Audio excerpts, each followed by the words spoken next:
Good evening, everybody. I warmly welcome you all to today's session. Today is the 132nd birth anniversary of Dr. Sarvapalli Radhakrishnan. Dr. Sarvapalli Radhakrishnan doesn't need any apt description to be introduced to any one of you. He was a brilliant philosopher, a dynamic academician, and an able president of India. In 1962, to give him a tribute for his lifetime contribution, this day was nominated as a Teachers' Day for India. And so we selected today to discuss about the contribution of a teacher in developing mind, as titled Teachers' Day Ways to Change Life Through Head and Mind. When we talk about teachers, we emphasize on a particular age group of learners. Yes, our students, our beloved students, who are either admitted in a school or in a college or in the universities. But I believe that learning is a process that happens over the lifetime. And so every person is a lifelong learner.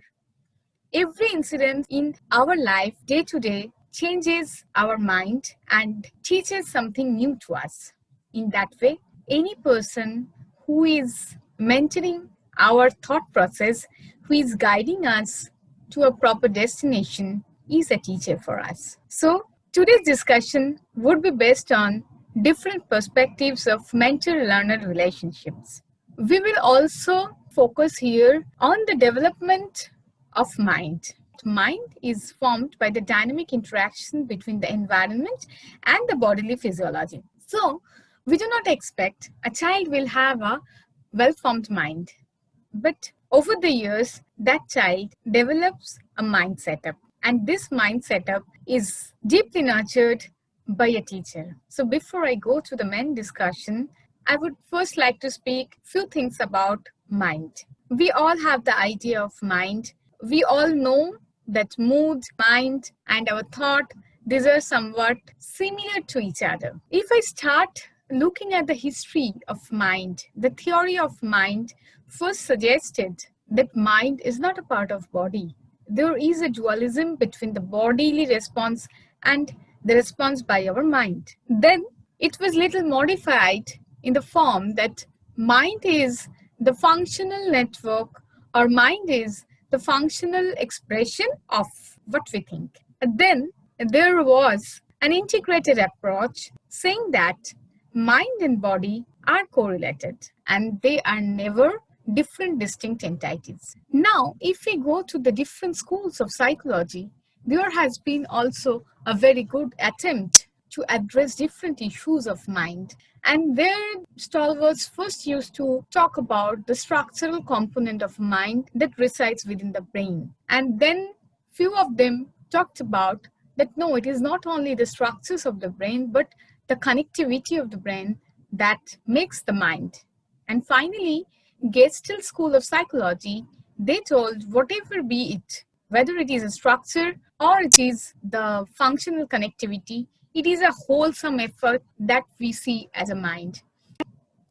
Parallel to this philosophical and psychological theories, there had been an enormous effort by the biologist to address the issue of mind.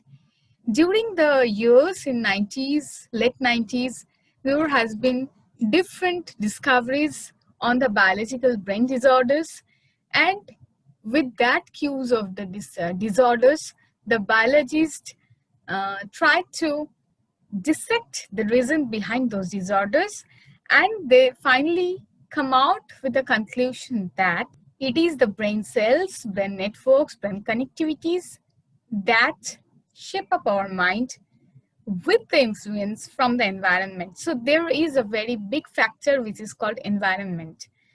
If we dissect this environment from our biology, it is meaningless to talk about mind.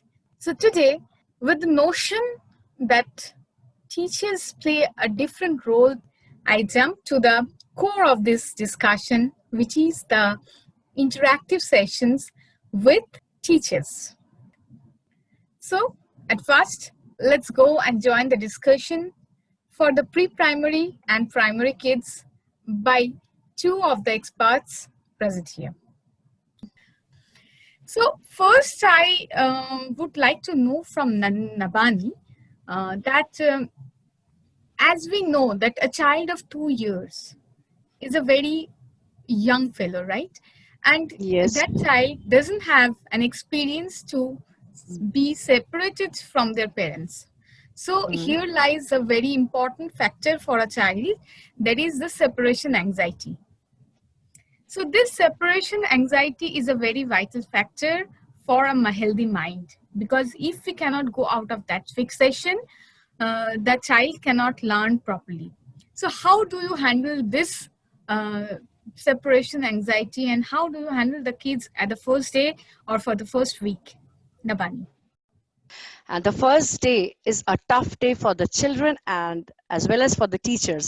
I think it is more tougher for the teachers because we have to do a couple of homework before how to handle the children. In a class of toddlers, as you mentioned, or small kids, all of who have just stepped into a new world without the constant guardianship of their parents, teachers have even bigger responsibility. So we as teachers do much more than facilitating creative projects and educational games through the day. We as teacher provide the very structure that enables children to develop their cognitive, emotional and social skills. And as you said, the first day we have to be on our toes. Like we have to think in advance how we can involve these children, how we can interact with them, how we can create a very, very comfortable environment. But again, I would like to say that now situations are a little different because we are all, having digital classrooms with smart boards. So it is easier now, which it wasn't 20 years back or 10 years back. I mean, বলতে গেলে তো অনেক বলতে হবে, মানে শেষ নেই, তো কোথাও তো থামতে হবে, because I want to listen from Mrs. Mukherjee as well. So I would come to Mrs. Mukherjee in a different way. তো আমরা তো সবাই জানি যে আমাদের যখন when a child is developing, it is developing through different stages, and there has been certain theories that help us to understand these stages. Like we know the Freud, he has coined psychosexual theory, where we see that there are different stages, and he has pointed out the different stages. And then we come to another theory similar to Freud, which is the Erikson's theory for psychosocial development. So both of them talk about the environmental cues and the interaction of the child. And the common point for both of them is the contribution of a mother figure. Like the child first takes the mother as the first support from the environment. Okay, so when a child is coming to you and you are here to shape up the mind of the child, how do you play this role of mother figure? Or do you think that for the teaching of these toddlers, this mother figure, quote unquote, very important for the child? Yeah, Nandita. Oh, mother figure is very important because when they are coming for the first day, they don't want to come out of that comfortable zone. But as I said, like everyone knows, learning cannot happen in isolation. So they have to come out of that home structure to learn in a better way. Mother figure is important in various ways, like they imitate their mother. Especially a child tries to imitate every one of their family members, but especially mother. First comes the mother. So we have to go to their level to teach them with the gestures, postures, and we have to be a motherly figure, of course. Ora jane that is the most comfortable zone, comfortable lap rather. আর এই বাচ্চাদের যেটা আমি সবসময় দেখেছি যে মানে এই যে ছুটিটা হলো, যতক্ষণ ম্যামকে পেলো, ম্যামের তো কোলে উঠে যা করার করলো, যেই মায়ের মুখটা দেখলো ডিউরিং ডিসপার্সাল, কোথায় ম্যাম, ছুটতে দৌড়। মানে এই ম্যাম আর এই মা, এইটাই হচ্ছে একটা ব্রিজ, মানে মা এদিকে ম্যাম এদিকে, মার থেকে ছেড়ে ম্যাম, ম্যামের থেকে ছেড়ে কিন্তু স্ট্রেট মা। মানে এই মানে ছুটির কোথাও সময় এই জিনিসটা একটা- সবসময় দেখা যায়। কোথাও একটা এটাও ভীষণ ওই যে তুমি support বললে seeking না, attitude হ্যাঁ actually. সেটাই। আর আমরা দেখেছি এক একটা স্টেজে এটা এক এক রকম ভাবে ভ্যারি করে, মানে সাইকোলজিক্যালি এক একটা স্টেজে এক এক রকম ভাবে ভ্যারি করে। একদম। আর ওই টাইমে যে ইনোসেন্সটা থাকে না, ওটা আস্তে আস্তে আমরা লুজ করতে থাকি। Actually, আমরা that is also কর্পোরেটেও a যেদিন part of first development. Development, আমরা ওই সময় যখন থাকি তখন কিন্তু আমাদের নেটওয়ার্ক গুলো মানে আমরা what ever we behave is a manifestation of the different networks working together. So যখন আমি একটা চাইল্ডের কথা বলছি, ওর তো সেই এনভায়রনমেন্টাল এক্সপোজারটাই নেই, যার জন্য feeling of success and feeling of failure এটাও কিন্তু একটা কোথাও ভীষণভাবে বোঝানো দরকার। when a child is growing, feeling of failure comes later into the life rather than success comes before, because একটা বাচ্চা যখনই কিছু শিখছে আমরা অনেক বেশি রিওয়ার্ডিং হচ্ছি, আমরা কিন্তু রিওয়ার্ডটাকে বেশি ফোকাস করি, এমফাসাইজ করি। তো সেখানে একটা বাচ্চার পক্ষে ওই রিওয়ার্ড ওরিয়েন্টেড হয়ে যে বিহেভিয়ারটা তৈরি হয়, তারপরে যখন আস্তে আস্তে দেখা যায় যে সেইটাই না পারলে পানিশমেন্ট বা একটা নেগেটিভ থটস তার মধ্যে ঢোকানো হচ্ছে, তখন কিন্তু বিহেভিয়ারটা চেঞ্জ করে। এবং তাই জন্যই আমার মনে হয়, মানে এটা আমার পার্সোনাল পার্সপেক্টিভ, যে বাচ্চাদের এই ইনোসেন্সটা কিন্তু অনেকটা ওই জায়গাটা থেকে আসে। তো নন্দিতা, আমি একটা প্রশ্ন করব যে দেখো আমরা সবাই জানি যে আমাদের মাদার টাং আমাদের ডিফারেন্ট। আমরা ছোট থেকে বাংলায় কথা বলেছি, in some other region of the country ওরা অন্য ভাষায় কথা বলে, and in abroad they have their own language. So একটা বাচ্চা যখন বড় হচ্ছে এবং একটা বাচ্চা যখন ওই বয়সে স্কুলে ভর্তি হচ্ছে, তখন generally in case of West Bengal বা শুধু আমি কলকাতা বলবো কেন, যে কোনো জায়গাতেই যার মাদার টাং ওটা নয়, মাতৃভাষাটা ইংলিশ নয়, তার পক্ষে তো তাকে সেই ল্যাঙ্গুয়েজটা শিখতে হচ্ছে, এবং সেটা শিখতে হচ্ছে কিন্তু from the first day of the school, right? এবার সেইখানে তুমি আমাকে একটা জিনিস বলো যে এই যে একটা ল্যাঙ্গুয়েজ ব্যারিয়ার, সেটাকে তোমরা কিভাবে ওভারকাম করো? মানে একটা বাচ্চা প্রচন্ড কাঁদছে বা কথাই শুনছে না, সেই বাচ্চাটিকে তুমি কি করে একটা অন্য ল্যাঙ্গুয়েজে মোটিভেট করে তাকে চুপ করে শান্ত করে বসিয়ে তাকে সেই অন্য ল্যাঙ্গুয়েজটায় কথা বলাচ্ছ? তো এইটা একটু আমাকে নন্দিতা তুমি বলো। আচ্ছা, ফার্স্টলি ল্যাঙ্গুয়েজ হচ্ছে একটা স্ট্রাকচার অফ কমিউনিকেশন, রাইট? এবার there is no form, means it has to be English or it has to be a number or it has to be a code. There is nothing. Actually what I wanted to infuse, আমরা যেটা infuse করতে চাই একটা বাচ্চার ভেতরে, সেটাই কিন্তু আমরা ইনফিউজ করতে পারি। So what we do with our gestures, with the picture, with the action, with coding, with the numbers, we show them.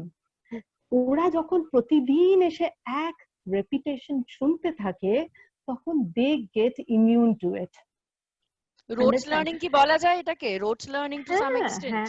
Two some extent কেন, language is something a rote learning only. কারণ rote learning না হলে আমি তো জানবো না কাপটাকে cup বলে। This is the major factor. Communication এমন হতে হবে that is comprehensive and cognitive also. Absolutely. At the same time, they all understand the language with coding and decoding. Understand? With the action, with your body language, with code, they understand. They can pick up. See, that is fine. So you want to yes, I missed it. Language here is more of your gestures and physical postures rather than the words itself.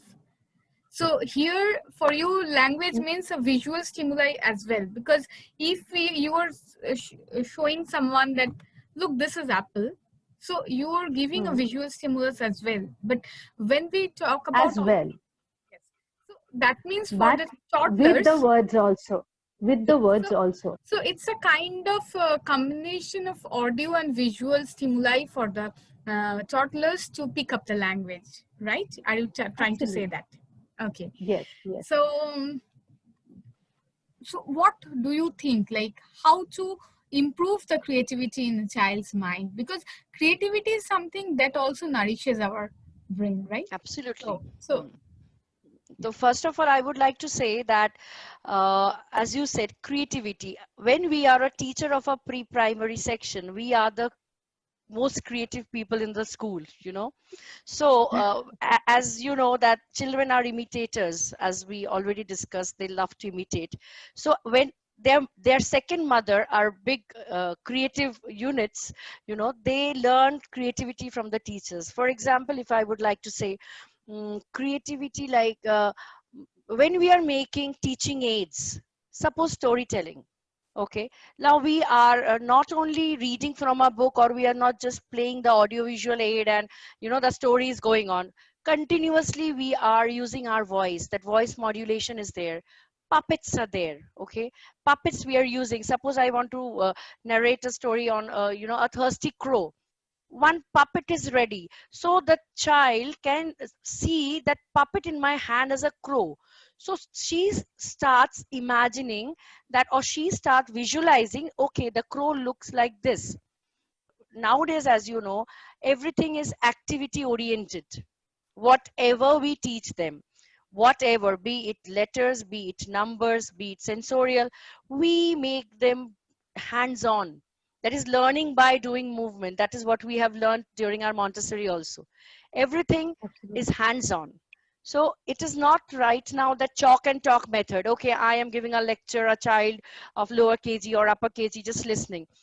The child will herself or himself will have to be a part of the activity that I am doing. So they are also getting involved, and which is allowing them to be more creative. Nandita, না তুমি আমি একটু same বলো। ওয়েতে we do it in same way. We give them work. Work means it can be anything. We give them play-doh, we give them anything to do something, make something out of it. It is not only they will draw, paint, stick, stuck, and all these things. Other than this, they learn to think what is real object and what is just not real. যেটা Yes, আমাদের সময় correct. ছিল না. We were কিছুই ছিল just না। bookish. We never knew what is the exact thing. আমি এখানে একটা কথা বলছি, সেটা হচ্ছে with time we also advanced in different ways, right? Our technology has advanced. So in during our childhood, we never think of YouTube. Max to Absolutely. max, a television, mostly black and white or a colored screen. That's ultimate. So it's not about a comparison. It's actually a kind of co-evolution, that the technology has changed Co-evolution. Progress. and we have Yes. also progressed. So our children have progressed, and if we are fortunate to look into the other generations, maybe 3-4 generations later, we will say that this kind of techniques, this kind of teaching styles that we are talking as a modern style will be an ancient one, and there will be some new strategies. So it's always Absolutely. It's evolving. always developed. Correct. Few of the children have a very overwhelming experience with this lockdown because they are at home with their parents, they're in a comfortable couch, and some are not. Since you both are doing the classes in the virtual platforms now, I would first ask Nandita that how you feel, that what can be the impact of this lockdown. See, I am very comfortable with it. I am not finding that much problem. See how it is working. The school is working as the head. Our heads are working. Teacher is working. Home is working. The child is having optimal learning and nothing else. But learning cannot happen in isolation. So there are some drawbacks also. Peer association is missing. See, a child has to learn from their friends also. Child is also important, which is missing. Important one. Secondly, if they would have been in school, they had a certain time to exercise, to go for play, they had a certain time to do certain things, to vent out their loads of energy that they have within them, which is not happening. Fixation of mind setup is also happening, মানে easily to gain success.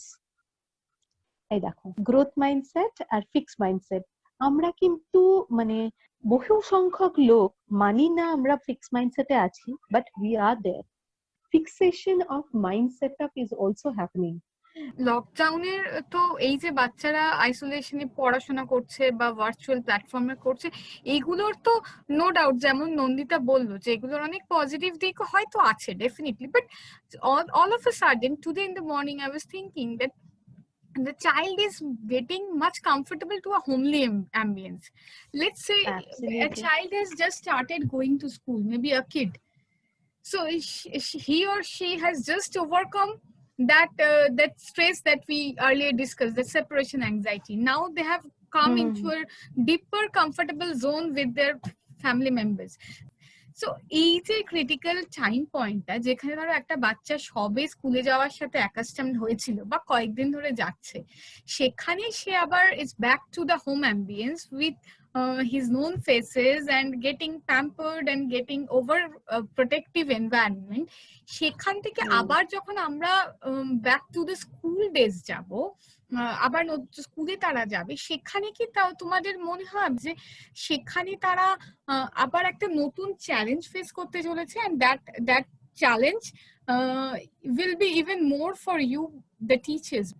আমার মনে হয় যে এটা difficult হবে, কারণ একটা comfortable zone, when you are in a comfortable zone, it's easy to grab things, আর তারপরে when you are going out it is difficult, really difficult for us to grab the situation.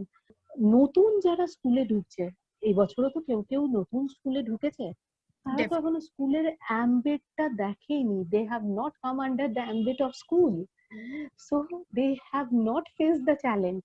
আর আমি যেটা মনে করি, তুমি যদি হিস্ট্রিও দেখো, আগেকার দিনেও পড়ানো হতো গুরুকুলে, so Gurukul system has come in order to take you out of isolation. See, today we all are joining through virtual media.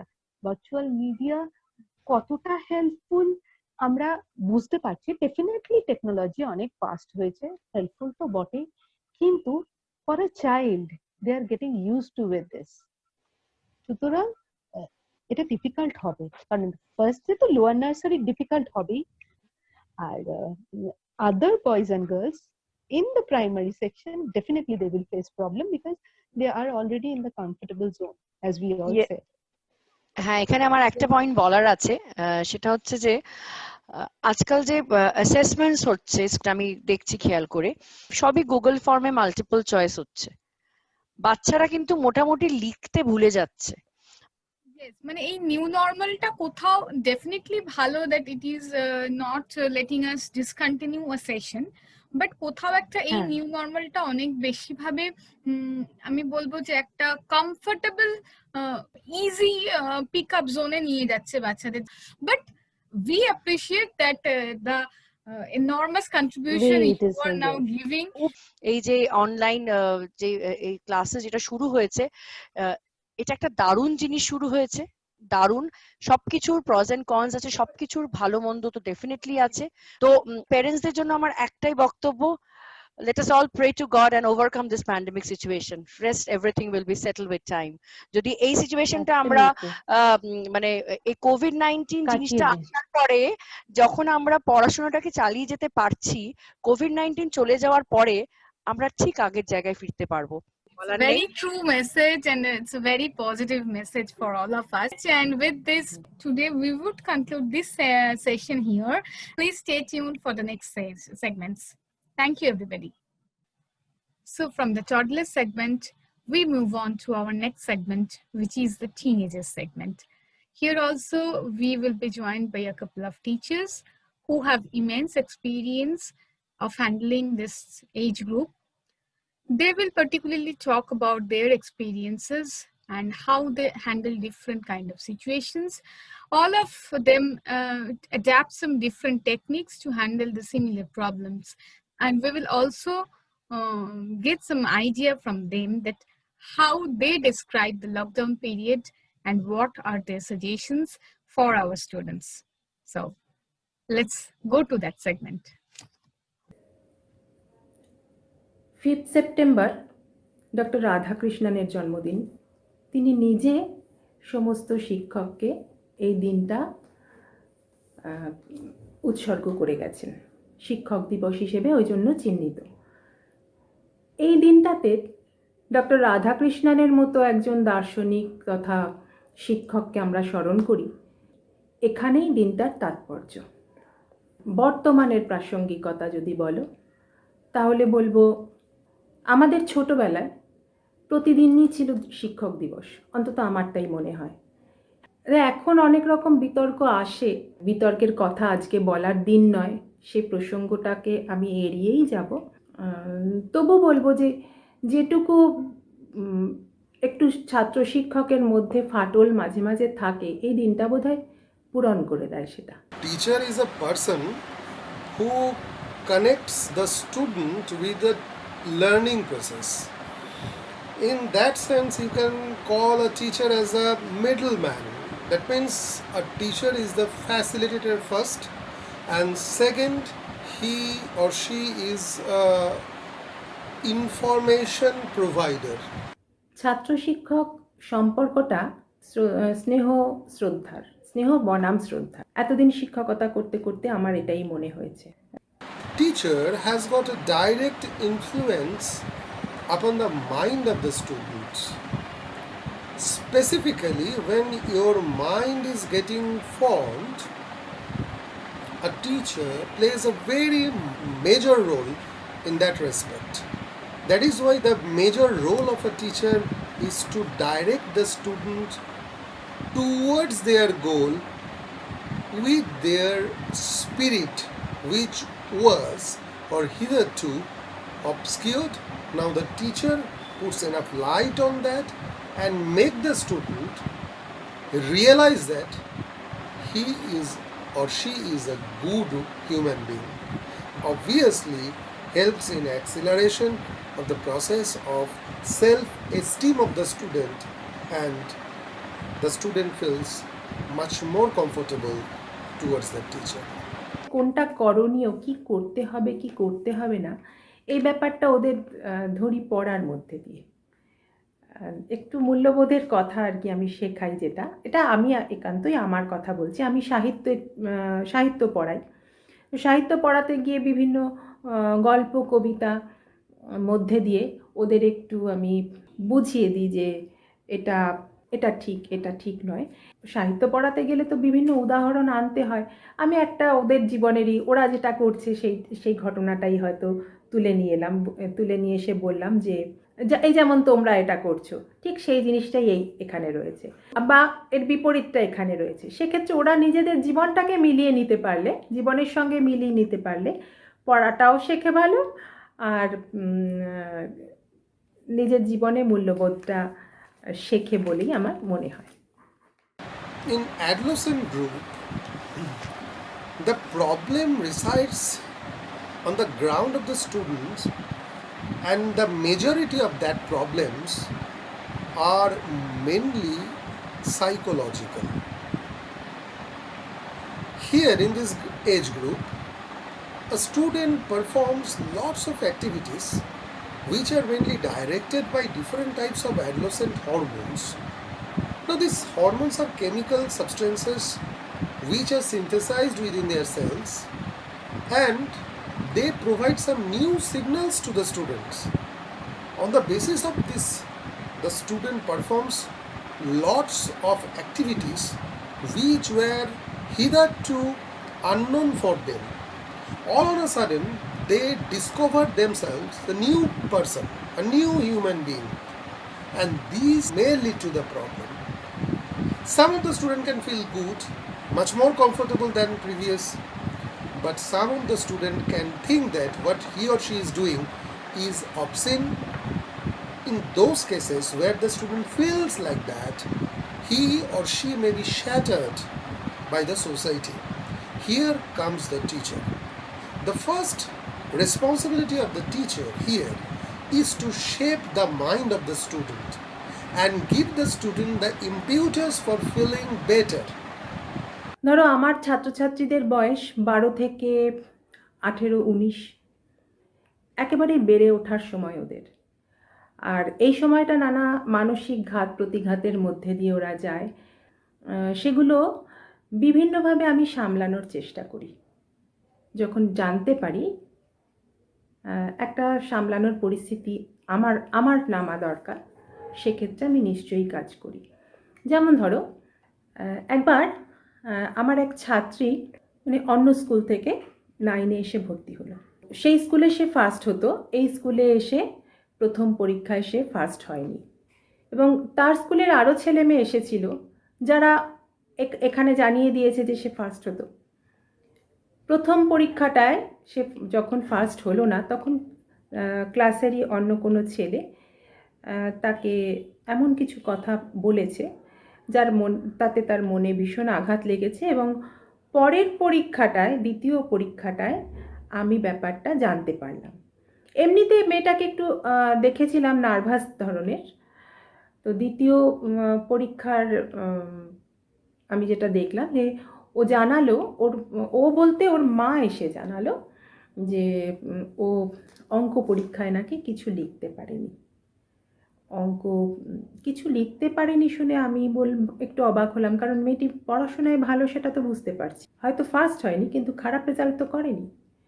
তখন আমি ওকে ডেকে পাঠালাম, এবং ডেকে পাঠানোর ফলে কি হলো, ও আমার কাছে স্কুলে অনেক কথা বলতে পারছে না, বুঝতে পারলাম। তখন আমি বাড়িতে ডাকলাম ওকে, এবং বাড়িতে ডেকে ওর কাছ থেকে সমস্তটা শুনলাম।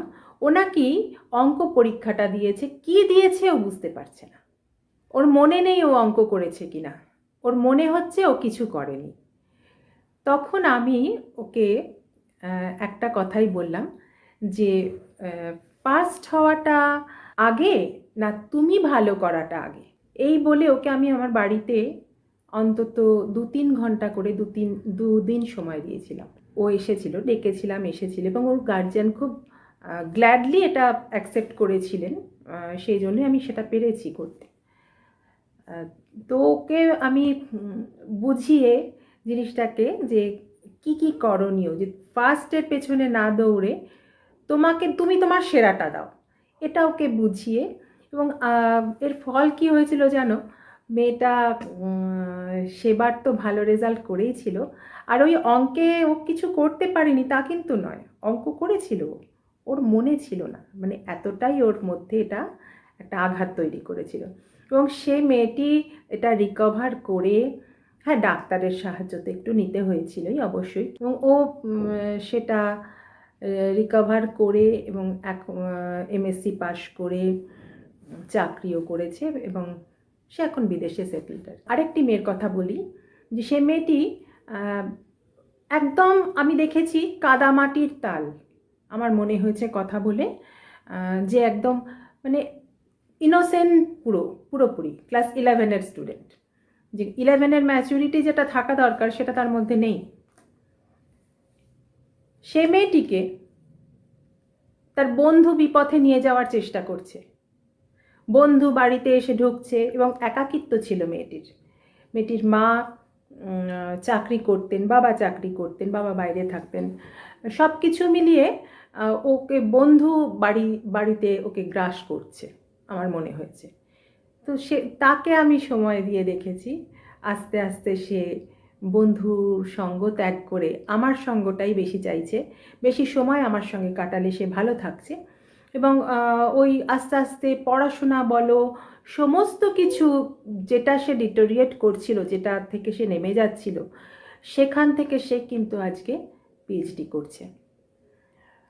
যার যেরকম সমস্যা হয়, হ্যাঁ মানসিক সমস্যা কিছু হচ্ছে কিনা সেটা আমরা ওদের বিহেভিয়ার দেখে বুঝি। যে মেয়েটির কথা আগে বললাম, ওর দেখতাম নার্ভাস, আমি বুঝেছিলাম ওর চোখের পাতা খুব বেশি পড়তো, মানে সব সময় নয়, কোনো বিশেষ সময় কোনো পড়া ধরছি বা কিছু করছি, ও বলতে পারছে না বা ভালো বলতে পারেনি, তখনই দেখতাম যে চোখের পাতাটা খুব তাড়াতাড়ি পড়ছে, তখনই আমি ধরতে পারলাম যে ওর নার্ভাসনেসটা বেশি। যেমন ধরো কেউ ছাত্রছাত্রী যেমন হাত কেটে ফালা করে ফেললো, একেবারে রক্তারক্তি কাণ্ড, অন্যজন এসে খবর দিল, তো তাকে যদি ওই সময় বলি তো ব্যাপারটা খুব হালকা হয়ে যাবে। শিক্ষিকা হিসেবে যদি আমি গিয়ে বলি যে তুমি এটা করেছো কেন, সেই ছেলে মেয়ের সামনে ব্যাপারটা হালকা হয়ে যাবে, তখন আলাদা করে ডেকে একটু কথা বলি যে কি তোমার সমস্যা। এক কথায় তো আর আমি আর করব না বা আমি এটা এইভাবে চলবো না, এটা হয় না। অনেক কথার মাধ্যমে। তারপরে ধরো একটি বাচ্চার কারণে গুম হয়ে থাক ক্লাসের মধ্যে, এ ধরনের হয় টুকটাক, হয় এটা এবং যে অকারণ গুম হয়ে আছে কি কারণে হয়েছে, তার কি অসুবিধে, কথাবার্তা বলে ব্যাপারটাকে হালকা করার চেষ্টা করি, যাতে ওর মানে বাচ্চাটি স্বাভাবিকভাবে থাকতে পারে, মানে অন্তত টিচারকে কোনো একজন টিচারকে অন্তত নির্ভর করতে পারে। Here, lots of methodology can be applied by a teacher. First of all, a student is a social being. This reliability should be bestowed upon the student, specifically in this adolescent group. To make them social people, a teacher can engage them in lots of activities which are extracurricular.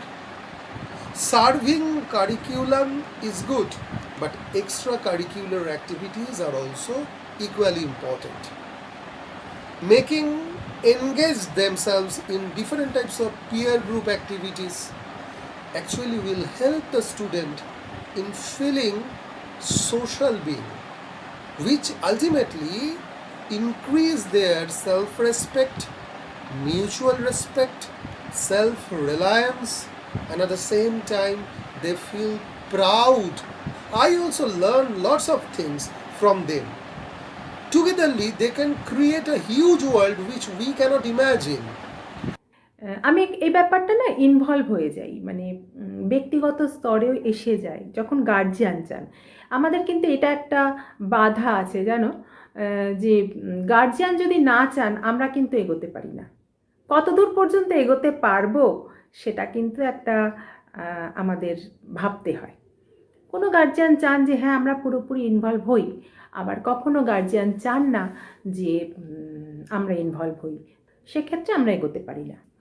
This COVID situation is a totally different situation which no one on earth perhaps could imagine of. But it happens in life.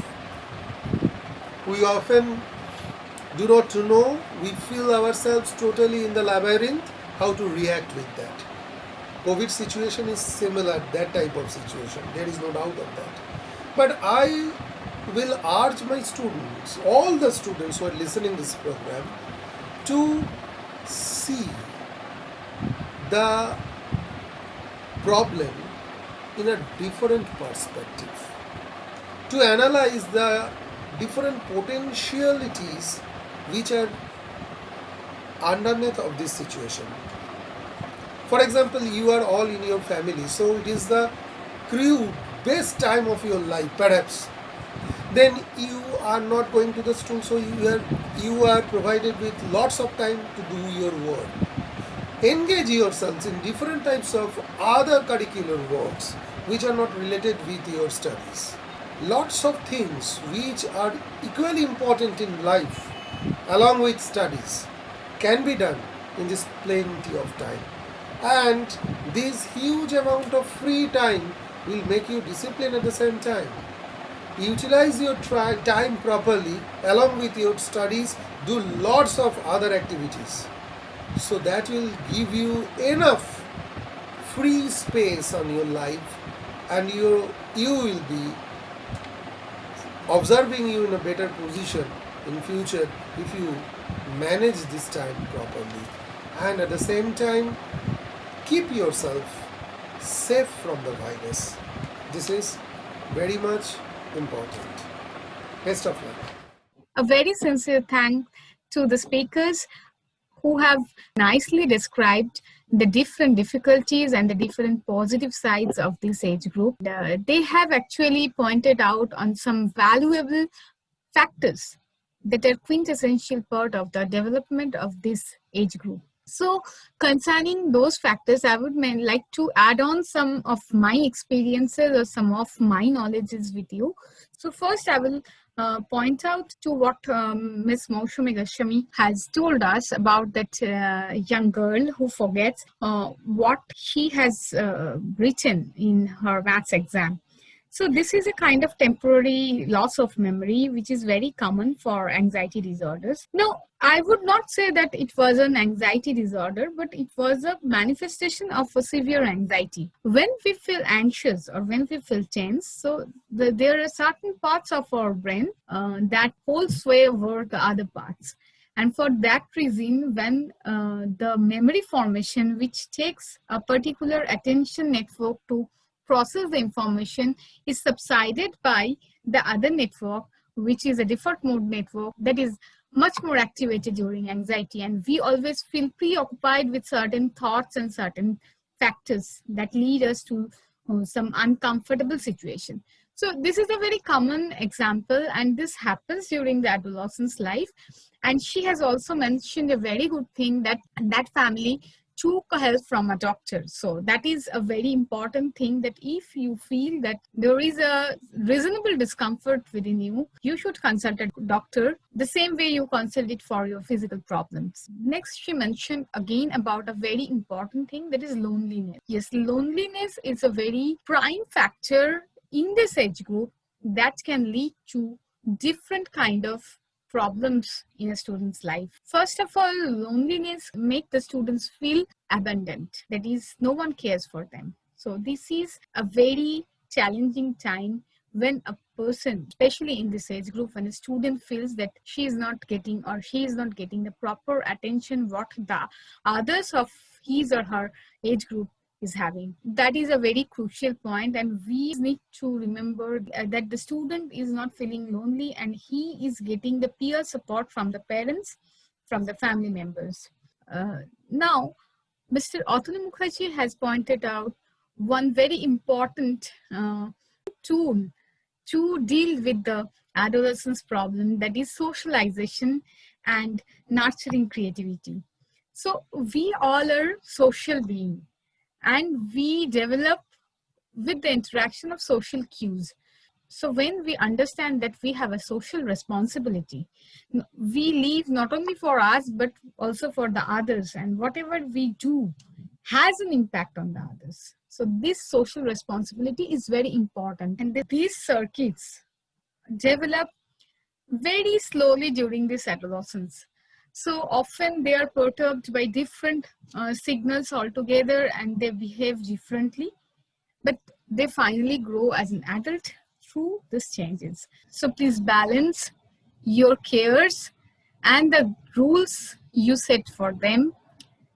So now we will go to another segment, a very special segment, where a child doesn't know when the child has become a teen or become an adult.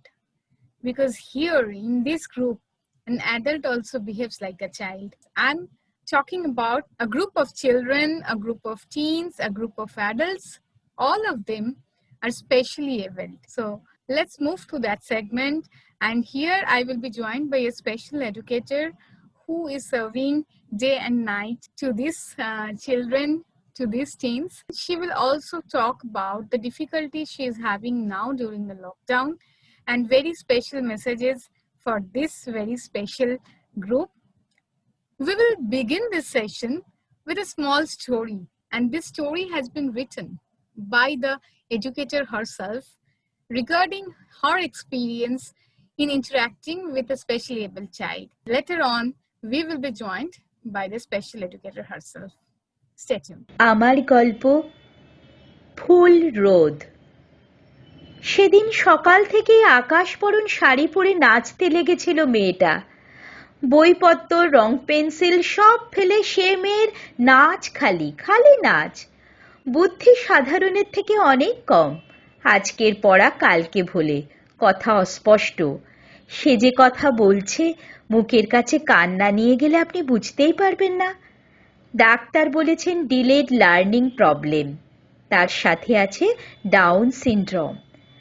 সব ভোলে, কিন্তু আপনাকে নির্ভুল শব্দে বলে দেবে নিজের রোগের নাম। সবাই আমায় বলে, আপনি খুঁতের কথা বলে কেন আপনার বাচ্চাদের সঙ্গে পরিচয় করান? আমি বলি, ও খুঁত আসল নয়, আসল নয় বলে বিশ্বাস করি বলেই তো বলি। মেয়েটা নাচে চমৎকার, সেদিন নাচের সাথে গানটি ছিল মেঘের কোলে রোদ এসেছে, বাদল গেছে টুটি। বোধহয় পরের দিন স্কুলে অনুষ্ঠান হবে তারই মহড়া। অনুষ্ঠান যত ছোটই হোক, মহড়া করে কিন্তু সে রাজকীয় মেজাজে। এমনকি ক্লাস ঘরের মধ্যেও যদি অনুষ্ঠানটা হয়, তাও তার মনোযোগ অখণ্ড। খেয়াল করে দেখেছি, গানের অর্থ তার মতো করে বুঝিয়ে না দিলে কিছুতেই রাজি করানো যায় না সে মেয়েকে নাচতে। রাজি যদি বা হলো, ভঙ্গি স্বচ্ছন্দ হয় না, মুখের হাসিটিও হয়ে থাকে তোরঙ্গে চাপা পড়া অনেক পুরনো কাপড়ের মতো। সেদিনও বারবার বলছিলাম, দেখ, এ হলো গিয়ে মেঘ সরে আলো ঝরার গান। ভাব, একদিক দিয়ে মেঘ সরছে আর সরার সাথে সাথেই অন্য দিক দিয়ে আলো গড়াচ্ছে মাটির পরে, মাটির মানুষের গায়ে। ভাব না। মেয়েটা চুপ করে শুনল। সত্যিকারের ধার্মিক যেমন নিবিষ্ট হয় পুজোর মন্ত্রে, অমনি একটা তন্ময় ভাব ফুটল তার মুখে। এরকম ভাব ফুটলেই বুঝি সে তার নাচ মন্ত্র এবার বুঝতে পেরেছে। ভাবের ঘোর এবার ভরিয়ে দেবে তার গাবলু শরীরটাকে। তাই হলো, মেঘের কোলে নাচতে নাচতেই বার দুয়েক দৌড়ে গেল ক্লাস ঘরের জানলায়। শিকের গায়ে নাক ঘষতে আকাশ দেখল। আকাশে তো তখন লেশ নেই মেঘের। ব্যাস শুরু করলো ঘ্যান ঘ্যান। এরকম আকাশের গান দাও না মিস, যেখানে মেঘ লাগবেই না। এমন গান দাও না যে গানে আকাশ থাকবে আলো আর রোদে, একদম ফুল রোদের আকাশ। আমি নাচবো চড়াম চড়াম। এ ছন্দ কেবল তার, তার আর আমার। আমার মুখে চড়াম চড়াম শুনলেই নাচ যেন উপচে পড়ে শরীর বেয়ে। সেদিনও বললাম, পরে দেব তোর রোদ আকাশের গান, এখন নাচ নাচ, চড়াম চড়াম। দেখি ক্লাস ঘরের বাতির তলায় দাঁড়িয়ে নিজের ছায়ায় লাথি মারছে সে, মেরেই চলেছে। ছায়া তো মরে না, একই থেকে যাচ্ছিল। ফুল বড়ি নাক তার কুঁচকে যাচ্ছিল। অপছন্দে আধার হচ্ছিল চোখ। আলো ছায়ায় হাতাহাতিটা একদম পছন্দ হচ্ছিল না তার। দরজা দিয়ে ছুটল বারান্দায়, আর তারপর স্কুলের ঠিক বাইরের ছোট্ট গলিটায় একেবারে আচমকাই রোদের মধ্যে মেলে ধরলো আকাশি কস্টিউম। বনবন করে ঘুরছে মেয়ে, নীল আঁচল ঘুরছে বনবন। কানের কাছে মুখ এনে বললে, ও মিস, ও মিস, কি বিউটিফুল, রোদ ও ফুল, দেখো ওই আকাশে। দেখ কেমন সুন্দর করে সেজেছি। দীর্ঘ লকডাউনের পরে তোদের জন্য আমি এমনি করে সেজেছি। তৃষা, আমার সবুজ টিপ, আমার গয়না, ক্লাসে ঢুকলে এগুলো সব তুই দেখতিস না, আর আলাদা আলাদা করে বলতিস, দিদি আজকে এইটা আপনার ভালো, সবুজ টিপ পরবেন, লাল টিপ নয়, এসব তুই বলতিস।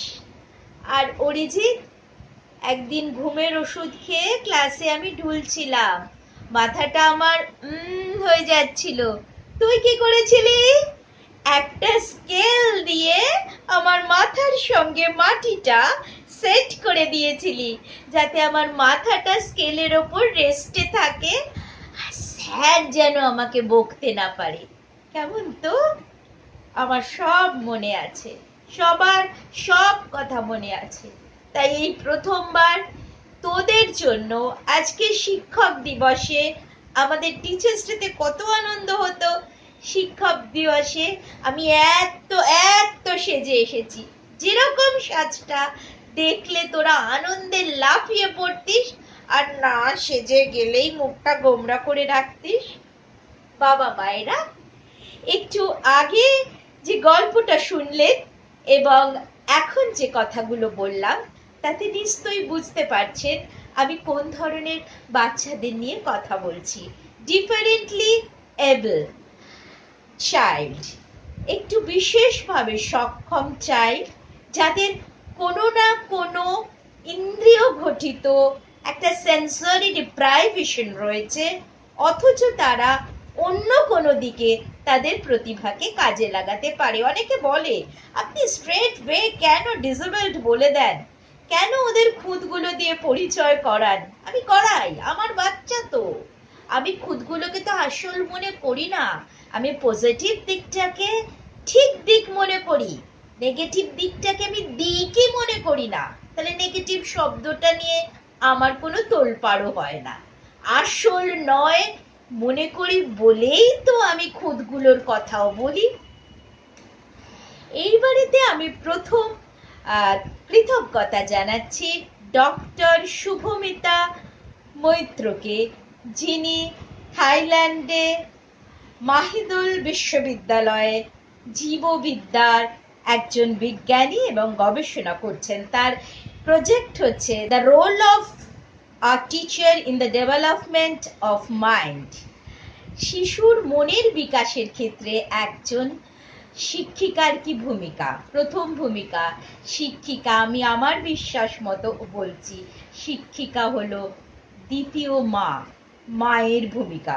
তাই ডাক্তারি পরিভাষায় ডিসেবলড বা ডিফারেন্টলি এবল এই শব্দগুলোকে আমরা সরিয়ে রাখি, সরিয়ে রেখে বলি আপনার বাচ্চা যেখানে স্বাভাবিক বাচ্চার থেকে একটু পিছিয়ে পড়ছে, দেখছেন পড়াশোনা, কথা বলা, কেউ কানে শোনার ক্ষেত্রে কানে শুনতে পাচ্ছেন না বলে কথা বলতে পারছে না, তারা এরকম পিছিয়ে পড়ছে দেখবেন, জন্মকাল থেকে লক্ষ্য করবেন, তখন থেকেই বুঝবেন আপনার বাচ্চা অন্য বাচ্চাদের থেকে আলাদা, একে আলাদাভাবে একটু আদর করতে হবে, একটু যত্ন করতে হবে, ভালোবাসতে হবে, বাট নট ওভার প্রোটেকশন।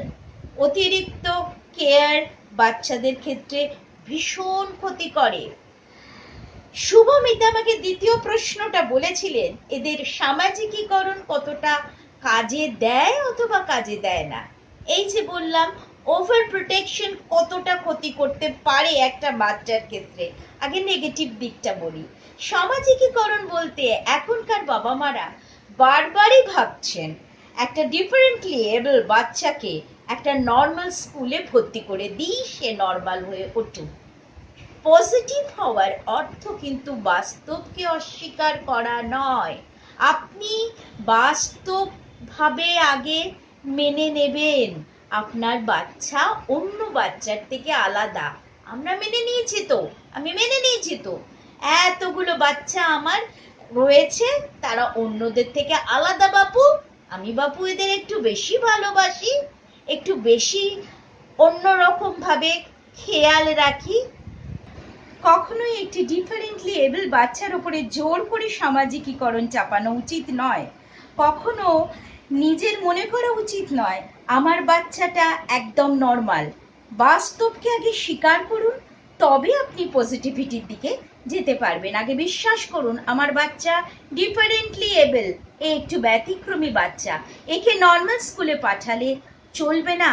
কারণ নর্মাল স্কুলের একটি বাচ্চা কিন্তু কখনোই জেনে আসে না বা জানে না যে একটি ব্যতিক্রমী বাচ্চাকে কি করে বন্ধু হিসাবে অ্যাকসেপ্ট করতে হয়। ফলে ওই ডিফারেন্টলি এবল বাচ্চা অনেক নর্মাল বাচ্চার মধ্যে গিয়ে ভীষণ একাকিত্বে ভুগতে পারে। 2, নর্মাল স্কুলের টিচাররা নিশ্চয়ই যত্ন নেন, কিন্তু এদের ক্ষেত্রে যে স্পেশাল কেয়ারের প্রয়োজন আছে, যে বিশেষ মনোযোগের প্রয়োজন আছে, গুরুত্ব দেওয়ার প্রয়োজন আছে, তা 50টা নর্মাল বাচ্চাকে হ্যান্ডেল করার পর কিন্তু একজন নর্মাল টিচারের পক্ষে কিছুতেই সম্ভব নয়। কারণ ওনার ক্ষেত্রে গোলটা হবে সিলেবাস শেষ করানো, আর আমাদের ক্ষেত্রে স্পেশাল এডুকেটরদের ক্ষেত্রে গোলটা হয় বাচ্চাকে জীবনের আনন্দগুলো টুকরো টুকরো করে দিয়ে সেই আনন্দের মধ্যে দিয়ে তাকে যত দূর সম্ভব স্বাভাবিক করে তোলা এবং তাদের কাছ থেকে স্বাভাবিক ইন্টারাকশনগুলো পাওয়া, তাকে মোটামুটিভাবে জীবনযাপনের উপযোগী করে দেওয়া। সবচেয়ে বড় কথা আনন্দ, ফান। আমি একটি বাচ্চাকে পথ আর ফুল 7 দিন ধরে শেখাই, যখন দেখায় যে পথটা চলে গেছে আর পথের ধারে ফুল রয়েছে, তখন কিন্তু বাচ্চাটি একটা নতুন শব্দের জন্ম দিয়েছিল।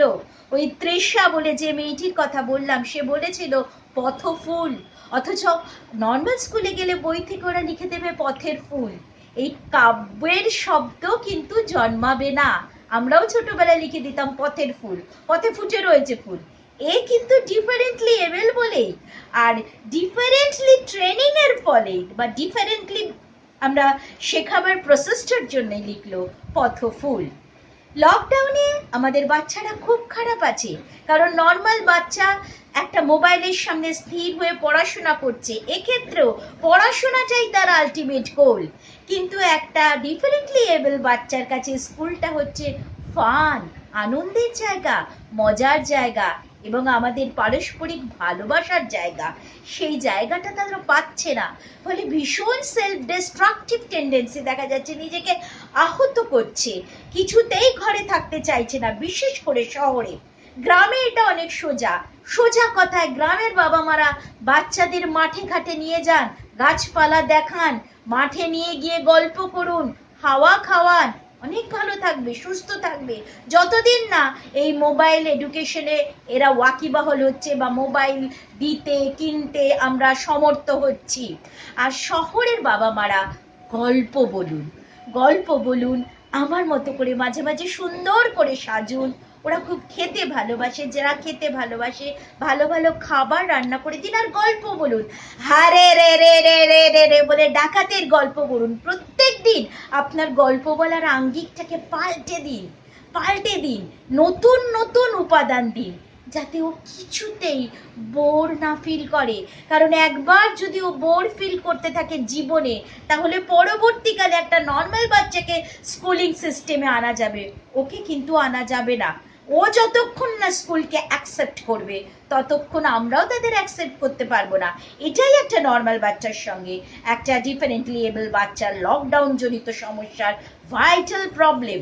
কাজে ও যাতে কখনো বোর না হয়, নানান রকম কালার দিন, ড্রয়িং করতে দিন, ইন্টারাকশন করান প্রতিবেশীদের সঙ্গে।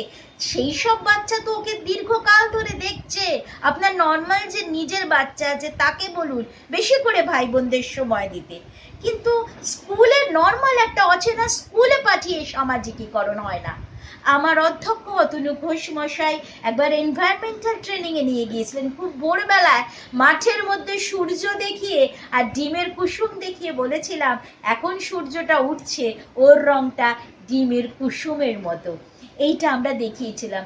এটাও একটা সামাজিকীকরণ, ঘাসের সঙ্গে সূর্যের সঙ্গে চেনা দিদিমণিদের মাঠে ঘুরতে দেখে তাদের সঙ্গে তাদেরকে অন্যরকম বন্ধু ভেবে, এটাও একটা ডিফারেন্ট ওয়েতে সামাজিকীকরণ। ভালো থাকবেন, আনন্দে থাকবেন, আমার বাচ্চাগুলোকে আনন্দে রাখবেন। আর বাচ্চাদের লাভ ইউ, ভালো থাকবি, অবশ্য ভালো থাকবি। অনেক অনেক শুভেচ্ছা এবং শুভকামনা তোমাদের জন্য। আমি এই বিষয় আমার মনে আছে এখনো, আমি যখন নিজে ব্যক্তিগতভাবে কাজ করতাম, আমি যেখানে কাজ করতাম সেখানে এই রকমের বাচ্চারা, বা যেটা আগেই বললাম যে এরা তো সবসময় বাচ্চা হয় তা না, এদের মানসিক বয়স হয়তো কম, কিন্তু আমরা যেটাকে এজ বলে থাকি সেই হিসাবে তাদের ফিজিক্যাল এজ হয়তো অনেক সময় এরকমও হয়েছে যে আমার থেকে বড় তারা। তো দিদির কথা শোনার পর আমার হঠাৎ করে একটা অভিজ্ঞতার কথা মনে পড়লো, যে আমি তখন কাজ করতাম এরকমই একটা ইনস্টিটিউশনে, যেখানে মেইনলি কাজ হতো এরকম স্পেশালি এবলড বাচ্চাদের নিয়ে। তো আমার মনে আছে আমি একদিন ঢুকছি, আমার দেরি হয়ে গেছে, তাড়াতাড়ি করে ঢুকছি ল্যাবে যাব বলে, হঠাৎ করে একজন আমাকে এসে বলছে, আন্টি আন্টি। তো আমি তাকালাম, আমি দেখলাম যে যে বলছে তার অলরেডি সামনের চুলগুলো পেকে গেছে, অর্থাৎ সে তখন, তার যদি আমি ফিজিক্যাল এজ ধরি, সে আমার থেকে যথেষ্ট বড়। তো আমি বললাম, হ্যাঁ বাবা বলো। তখন সে বললো যে আন্টি আন্টি আমি আজকে সেজে এসেছি, আমাকে সুন্দর লাগছে না? তো এই যে একটা ইনোসেন্ট অ্যাপিল, মানে আমি খুব তাড়াহুড়োর মধ্যে ছিলাম, হয়তো একটু ডিস্টার্বডও ছিলাম, হয়তো আমার ভুরুটাও কুঁচকে ছিল ঢোকার সময়, কিন্তু তার এই সরল হাসি এবং সরল প্রশ্নটা মানে এতটাই আমাকে অন্যভাবে ভাবালো যে আমি সঙ্গে সঙ্গে তাকে জড়িয়ে নিয়ে বললাম, হ্যাঁ বাবা তোমাকে খুব সুন্দর লাগছে দেখতে, আন্টি তোমাকেও খুব সুন্দর লাগছে। তো এই যে একটা ছোট্ট অ্যাপ্রিসিয়েশন বা ভালোবাসা, ও কিন্তু আমাকে কথাটা ভালোবাসা থেকেই বলেছে এবং ভীষণ সারল্য নিয়ে বলেছে। তো এই জিনিসগুলো কোথাও একটা ভীষণভাবে মনে দাগ কেটে যায়, এবং যারা এদের সাথে থাকেন, যারা এদেরকে নিয়ে কাজ করেন, তারা কোথাও একটা যেন ভীষণভাবে জড়িয়ে পড়েন এদের সাথে। এবং আমিও যখন ওইখান থেকে চলে এসেছিলাম, প্রথম আমারও বেশ কয়েকদিন সেই বাচ্চাগুলোর মুখ মনে পড়তো। এখনো যখন যাই সেখানে, তখন আমি তাদেরকে দেখতে পেলে তাদের মাথায় হাত বুলিয়ে দেওয়া বা কথা বলা, তো এটা একটা অন্য রকমের অনুভূতি। আমি চাইবো এই রকম সমস্ত বাচ্চারা ভালো থাকুক। লকডাউনের সময় তাদেরকে যতটা সম্ভব ভালো করে, যেটা দিদি বললেন যে একটু ইন্টারেস্টিং ওয়েতে তাদেরকে দেখে তাদের একটু বেশি করে টেক কেয়ার করুন।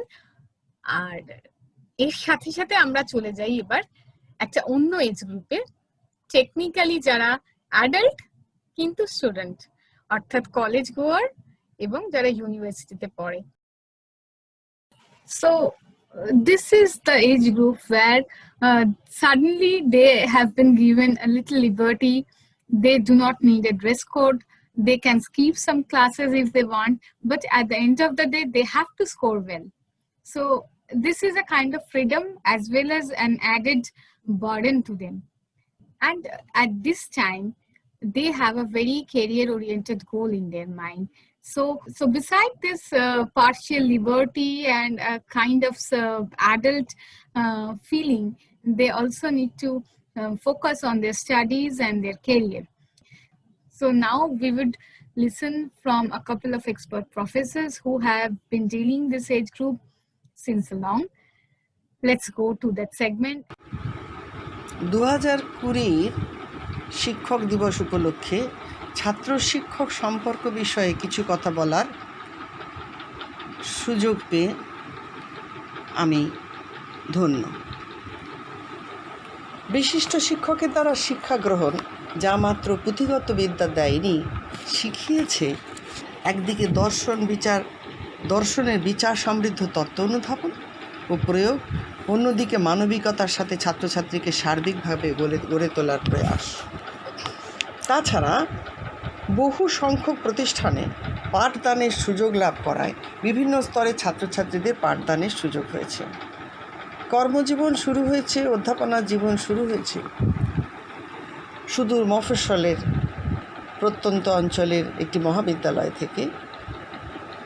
তারপরে ঝাড়গ্রাম, চন্দননগর ইত্যাদি কলেজে পড়ানোর পরে কলকাতা শহর বিখ্যাত বেথুন এবং লেডি ব্রেবন কলেজে বহু বছর পাঠদানের সুযোগ লাভ করেছি। তারপর কলকাতা বিশ্ববিদ্যালয়, সঙ্গে সঙ্গে আরও কিছু বিশ্ববিদ্যালয়, রবীন্দ্রভারতী, যাদবপুর বিশ্ববিদ্যালয়, এমইটি বিশ্ববিদ্যালয়, প্রেসিডেন্সি বিশ্ববিদ্যালয়, সংস্কৃত কলেজ বিশ্ববিদ্যালয়ের অংশকালীন শিক্ষিকা হিসেবে পাঠদানের সুযোগ পেয়েছি, যা আমাকে সমৃদ্ধ করেছে শিক্ষক হিসেবে। এর সাথে গোলপার্ক রামকৃষ্ণ মিশনে বিভিন্ন স্তরের, বিভিন্ন বয়সের, বিভিন্ন প্রেক্ষিত বিশিষ্ট ছাত্রছাত্রীদের উপস্থিতিতে ভারতীয় দর্শন চর্চা করার সুযোগে আমি আরও নিজেকে সমৃদ্ধ করতে পেরেছি। আমাকে দিয়েছে অনেক অভিজ্ঞতা এবং আমার শিক্ষকতা জীবন অনেক বেশি ঋদ্ধ করতে সুযোগ পেয়েছি। নিজেকে করে তুলেছে অনুভূতিপ্রবণ। দর্শন চর্চার মূল উদ্দেশ্য বরাবরই হয়েছে গ্রন্থের আলোচনাকে জীবনের সাথে মিলিয়ে জীবনকে তাৎপর্য করে তোলার প্রয়াস। সাধ্যমতো সেই চেষ্টা আজও চলেছে। ছাত্রছাত্রীদের গবেষণার কাজের সময়ও এমনই চিন্তা থাকে, শিক্ষকতাতেই থাকব এমন ভাবনা প্রথম থেকেই ছিল। বিদ্যালয়, মহাবিদ্যালয় ও বিশ্ববিদ্যালয়ই হোক, শিক্ষকতা পেশা এবং নেশা। ফলে শিক্ষকতার পেশাকে কখনোই চাকরি হিসেবে বুঝিনি, ব্রত হিসাবে গ্রহণ করে ব্রত পালন করে চলেছি মাত্র। এই ব্রত পালন নিজেকেও ছাত্রছাত্রীদের শোধন করে তোলার ব্রত। ফলে বিশাল সংখ্যক ছাত্রছাত্রীকে পথভ্রষ্ট অবস্থা থেকে ফিরিয়ে আনা সম্ভব হয়েছে। সমাজের নানা পরিবর্তন লক্ষ্য করেছি, করছিও বটে, কিন্তু সাধারণভাবে ছাত্রছাত্রীদের প্রথম দিন যেভাবে দেখেছি, এত পরিবর্তনের মধ্যেও তাদের একই রকমভাবে দেখে যাচ্ছি। ছাত্রছাত্রীকে কৌতূহলী করে তোলার দায়িত্ব আমাদেরই। এমনভাবেই তাদের কাছে বিষয়কে পরিবেশন করতে হবে বা বোঝাতে হবে যাতে তাদের মন ও বুদ্ধিকে স্পর্শ করে ও মনে নানা প্রশ্ন জাগে ও সহজে তা জিজ্ঞাসা করতে পারে। অর্থাৎ সর্বদাই মনে হয়েছে তাদের সাথে সহজ সাবলীল থাকতে হবে, সত্যনিষ্ঠ হতে হবে, স্পষ্টবাদী হতে হবে, স্পষ্ট করে বক্তব্যকে যথাযথ সময়ে পেশও করতে পারতে হবে। তাহলেই নানা নেতিবাচক পরিবর্তনের মধ্যেও এই ছাত্রছাত্রীরা সমাজকে যথাযথভাবে রক্ষা করবে। কিছুজন এমনভাবে তৈরি হলে প্রতিষ্ঠান যথার্থভাবে সৃষ্টি করতে পারবে ভবিষ্যৎ সমাজের শুদ্ধ সুন্দর নাগরিক। ছাত্রছাত্রীদের সাথে নানা সাংস্কৃতিক অনুষ্ঠানে নানাভাবে যুক্ত থাকতে হয়েছে, তার মধ্য দিয়েও সম্পর্ক আরও ব্যাপক এবং গভীর হয়েছে। সময়ের সাথে সাথে সাংস্কৃতিক অনুষ্ঠানের রূপ পাল্টেছে, কিন্তু সেখানে তাদের পাশে থেকে যুক্ত থেকে সদর্থক প্রয়াস নিতে হয়েছে মাত্র। উদ্ধত ছাত্রছাত্রী বলে পরিচিত যে তাকেও দেখেছি অতীব মধুর ব্যক্তিত্ব নিয়ে এসে দাঁড়িয়েছে, সুন্দর করে বক্তব্য পেশ করেছেন। জীবনের প্রথম ক্লাস যখন নিতে গিয়েছিলাম তখন সামান্য সংশয় হয়নি বলতে পারি না, কিন্তু তা কর্পূরের মতনই সাথে সাথে চলে গেছে। পরে আর কখনোই প্রথম ক্লাস বলে যে বিশেষ উত্তেজনা তা হয় না, বরং কেবলই মনে হয় আবার শুরু নতুন সৃষ্টির পালা। কারণ তখন মন মজে থেকেছে যাদের সাথে তখন ক্লাস চলছে তাদের নিয়ে। ভালো ছাত্র কি মন্দ ছাত্র, সুবোধ বালক না অবোধ বালক দেখব এমন মনেও আসে না। শুধু জানি নতুন করে আবার দেখার পালা, সেই মতন করে তাদের গড়ে তোলার প্রয়াস নিতে হবে। কোনোভাবেই প্রথম ক্লাসে প্রবেশ করতে পূর্বচিন্তা মাথায় রাখি না, কারণ সে তো বিশাল ব্যাপক, তা তো বাস্তবিকভাবে রাখা সম্ভবও নয়। ছাত্রছাত্রীর বিচারের ক্ষেত্রে তাদের পরীক্ষার ফল দিয়ে কখনো বিচার করার কথা ভাবিনি, কারণ পরীক্ষার দ্বারা যে নম্বর প্রাপ্ত হয় তাতে বহু ক্ষেত্রেই ছাত্রের মেধার প্রতিফলন হয় না। তাদের কখনো জিজ্ঞাসাও করিনি কে কোন রেজাল্ট করে এসেছে ও তার দ্বারা তাদের বিচার। তবে সাংঘাতিক কদর্য কোনো সময় ভাবগতিক দেখলে জানতে চেয়েছি সে কোন প্রতিষ্ঠান থেকে আগত, তখন তাকে সজাগ করতে হয়েছে তার প্রতিষ্ঠানের প্রতি দায়বদ্ধতার ব্যাপারে। তাদের ক্লাস করার অদম্য উৎসাহ, চোখ ভরা জিজ্ঞাসা, অনুধাবন করে রসাস্বাদনের মধুর প্রকাশ আর ছোটোখাটো ঘটনার মধ্য দিয়ে দেখেছি তাদের নানা মানবিকতার বিকাশ। প্রথম শিক্ষকতা শুরু করার সময় যে একটি ছাত্রী আমিনা ছিল তার নাম, যার কাহিনী এখানে বলবো। তখন মাত্র 23 বছর বয়স আমার। প্রত্যন্ত অঞ্চলের মহাবিদ্যালয়ে পড়াতে গিয়েছি। প্রথম দুদিন ক্লাস নেবার পরই ছাত্রমহলে হয়তো গুণকীর্তন হয়েছে, ফলে পরের ক্লাসে প্রায় 100-200 ছাত্রছাত্রীর উপস্থিতি। তারা কেউ জানালায় বসে, কেউ বা দাঁড়িয়ে আছে, অসংখ্য ছাত্রছাত্রী। আন্দাজ হলো এরা সকলেই সেই ক্লাসের নয়।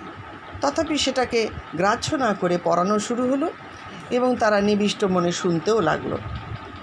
ক্লাস শেষ করার সময় একথা বললাম যে আমি এত উৎসাহ দেখে আমি খুব খুশি হচ্ছি, তো পরের দিন থেকে আমি কিন্তু একটু প্রশ্ন জিজ্ঞেস করব এবং রোল কল হয়ে যাওয়ার পর ক্লাসের দরজা বন্ধ করে দেব।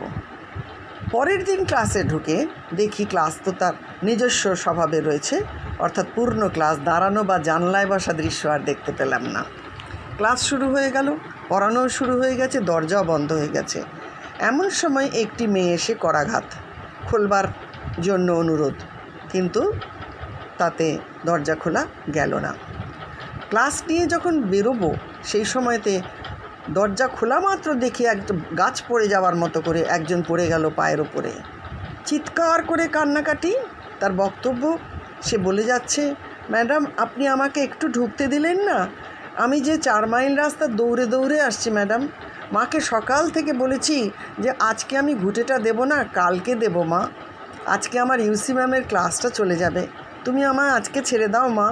মা জানেন ম্যাডাম কিছুতেই শোনেননি, খালি বলেছেন ঘুঁটেটা দিয়ে যেতে। ঘুঁটে দিতে গিয়ে আমার দেরি হয়ে গেল। এবারে আমি রাস্তা দিয়ে দৌড়েছি ম্যাডাম, দৌড়েছি, কিন্তু এসে দেখি আপনি দরজা বন্ধ করে দিয়েছেন। ম্যাডাম কেন দরজা বন্ধ করে দিয়েছেন? বলে আবার কান্না। আমি তো কোনো বলার সুযোগই কিছু পাচ্ছি না। তার সেই কান্না, চিৎকার করে কান্না দেখে আমার হৃদয় যে উদ্বেলিত হয়নি তা নয়, কিন্তু কোনোভাবে নিজেকে সংকুচিত করেছি, নিজেকে সামলে নিয়েছি। করিডোরে ছাত্রছাত্রী সে দৃশ্য দেখতে ব্যস্ত। মনে এলো ছাত্রীটিকে বললাম, তুমি ক্লাসের পরে এসো, আমি বসে তোমাকে আজকের পড়া পড়িয়ে দেবো। বলেই তৎক্ষণাৎ মনে হলো কলেজটি আমার কাছে নতুন, শিক্ষকদের কাছে আমি তাকে যে শিক্ষক কক্ষে এনে বসিয়ে পড়াবো সেটা সম্বন্ধে নিয়মকানুনও জানি না। তো যদি অসুবিধে হয়, অন্যদের অসুবিধে হয়, যদি কেউ আপত্তি করেন, ছুটে এসে বিভাগীয় প্রধানকে জিজ্ঞেস করলাম। বিভাগীয় প্রধান ছিলেন এক বিশিষ্ট ভদ্রলোক, অত্যন্ত মানবিক তিনি আমায় বললেন, আপনি ওই ক্যান্টিনের পাশে বেঞ্চি পাতা আছে, ওখানে বসে ক্লাসটা নিতে পারেন। আমি তৎক্ষণাৎ তাকে নিয়ে সেইখানে গিয়ে বসলাম এবং আমাদের পাঠপর্ব শুরু হলো। পাঠ শেষে মেয়েটির মুখে সে উদ্ভাসিত হাসি, কান্নাকাটি সব ঘুচে গেছে এবং বারে বারে আমাকে প্রণাম করার প্রচেষ্টা। তাকে কোনো রকমভাবে নিরস্ত করি প্রণাম থেকে। তার কথা স্মরণ করলে আমার সমগ্র ছাত্রছাত্রীদের প্রতি অসীম অকৃত্রিম এক স্নেহ ভালোবাসার স্পর্শ তাদের কাছে চলে যায়। এরকম অসংখ্য ঘটনা আমার শিক্ষকতার জীবনে সাজানো আছে। এখনকার সময় শিক্ষকদের সম্বন্ধে যে কথা বলতে ইচ্ছা করে তা আমাদের সময়ও দেখেছি। অসাধারণ ভালো, যথার্থ মানুষ, যথার্থভাবে আদর্শবাদী শিক্ষক, শাসনীয় স্নেহ ছাত্রছাত্রীকে শ্রদ্ধাশীল করে তুলেছেন বিষয়ে এবং শিক্ষকের প্রতি। সেই প্রাপ্তি নিয়েই চলেছে দীর্ঘ নিজের শিক্ষকতার জীবন। অপরপক্ষে দেখেছি, এখনও দেখছি, শিক্ষকতা পেশাতে এসে ছাত্রছাত্রী তৈরি করার প্রয়াস নেই, নিজের গুণগান করতে ব্যস্ত। ছাত্ররা বিষয়টিকে ভালোবাসতেই শেখে না। অনলাইন ক্লাসে নাকি ছাত্ররা আসে না, এসব খবরে হৃদয় ক্ষতবিক্ষত হচ্ছে। এই যে শিক্ষকদের চূড়ান্ত পরাজয়, সে বিষয়ে বোধটুকুও শেষ। বর্তমান সময়ে শিক্ষকদের প্রতি বিনীত অনুরোধ, যথেষ্ট পরিমাণ লেখাপড়া যথার্থ অর্থে করা যখন ছাত্র বিষয় বোঝে না, বুঝতে হবে শিক্ষকদের নিজের বোঝায় আত্মীকরণ যথাযথ হয়নি। মাত্র রেজাল্ট দিয়ে, কাগজ নথিপত্র দেখে ছাত্রকে বিচার নয়, যে দুর্বল তার দিকে বিশেষ নজর, যে ভালো তাকে আরও উন্নত হবার জন্য সচেষ্ট, তো শিক্ষককেই হতে হবে। কথা অবশ্য বলা প্রয়োজন। যথার্থ শিক্ষক গড়ে তোলে ভালো মন্দ, দুর্বল মেধাবী ছাত্রছাত্রীরাই তাদের নানা জিজ্ঞাসা, নানা না বলা প্রশ্ন ব্যবহারে। যথার্থ শিক্ষক হবার জন্য এ বিষয়ে সজাগ থাকা প্রয়োজন। আরেকটি কথা নতুন প্রজন্মের শিক্ষকদের মঙ্গল কামনায় বলতে ইচ্ছা হয়, gift giving to the teachers সাধারণভাবে একেবারে বন্ধ করা উচিত। ছাত্র দিতে পারে মাত্র তার শ্রদ্ধা, ভক্তি, বিদ্যা, আগ্রহ। বাবা মায়ের থেকে অর্থ নিয়ে শিক্ষক দিবসে প্রাচুর্যের অনুষ্ঠান উপহার প্রদান শিক্ষকদের গ্রহণে সমগ্র সম্পর্কের সুর ছিন্ন হয় বলে মনে করি। আদর্শ শিক্ষকরা ছিলেন, আছেন ও থাকবেন। তেমন অসাধারণ ছাত্রছাত্রী ছিল, আছে ও থাকবে, যারা নতুন সুন্দর সমাজের ভিত্তিপ্রস্তর স্বরূপ। কথা আমাদের মনে রাখতে হবে। এই লকডাউনে ছাত্ররা তখনই ক্লান্ত, অসহায় বোধ করছে যখন তারা যথার্থ শিক্ষকদের থেকে বিচ্ছিন্ন হয়ে যাচ্ছে। ফলে তাদের সাথে নিজেকে যুক্ত করে, নানা সুপরামর্শ দিয়ে, নানা মধুর বিষয়ের সঙ্গে যুক্ত করে এবং আলোচনা করে তাদের মনকে বিকশিত হওয়ার সুযোগ করে দিতে হবে। তাদেরকে আনন্দ দিতে হবে, তাহলেই তারা আর ক্লান্ত হবে না। নতুন নতুন বিষয়ে তাদের পাঠ গ্রহণ এবং অনুধাবন তাদের চলবে। ধন্যবাদ। Namaskar, Bhanakam, welcome everybody in this program of Teachers' Day, Ways to Change Life Through Head and Mind. I will tell you something of my personal experience over several decades. Even before I became an active teacher in my life, I had an idea of various types of teachers through my association with them in my days of school, college and university. I have now no hesitation to say that all of them did not inspire me. Some did. But more important to note, my idea of a teacher substantially evolved over time, from my school through college to university days. Indeed, the idea varied from the one who merely managed a class, one who satisfied partly the curiosity of pupils by the dissemination of some information, one who could make those information with a semblance of substantial knowledge, one who could make this imparting of knowledge critical and attractive at the same time, one who could inspire the spirit of the search of knowledge by appealing to the inner sensitivities of the learners, and finally come into closer contact with any of these types of teachers, though my inner idea was evolving about them. It was only in my college and university days that I could really become close to some teachers of my adulation. When I was 20, I began to nurture a motto in my life search for a perfect mindfulness with intellect. Indeed, I used to maintain diaries, and in the year 1970, when I was just 20, I wrote in Bengali, Ami chai nikhut mon o manon, that I have translated here as a perfect mindfulness with intellect, though I realized that I was failing to have that at the time. Before initiating my formal teaching for a few months in colleges and then in universities over decades, I completed my doctoral research in a frontier area of knowledge in my subject, that is history, and continued to have a passion for comprehending many more such frontiers in course of time of my simultaneous research. From the very beginning of my teaching, therefore, I developed an inclination within me to impart to my pupils not only useful knowledge, but new knowledge and critical knowledge. It was not easy to do this, as pupils had various levels of receptivity. How to address the brilliant and average students at the same time, imbibing in both an urge for fruitful intellectual or learning activity. In this, I had two models of teaching before me with whom I was personally familiar in my university days. One which appealed to the brilliant, and the other which touched on the ordinary students of the class. I realized that receptivity was no special prerogative of the extraordinary. Everybody has this inclination, but it has to be properly generated by the sympathetic and skillful teacher.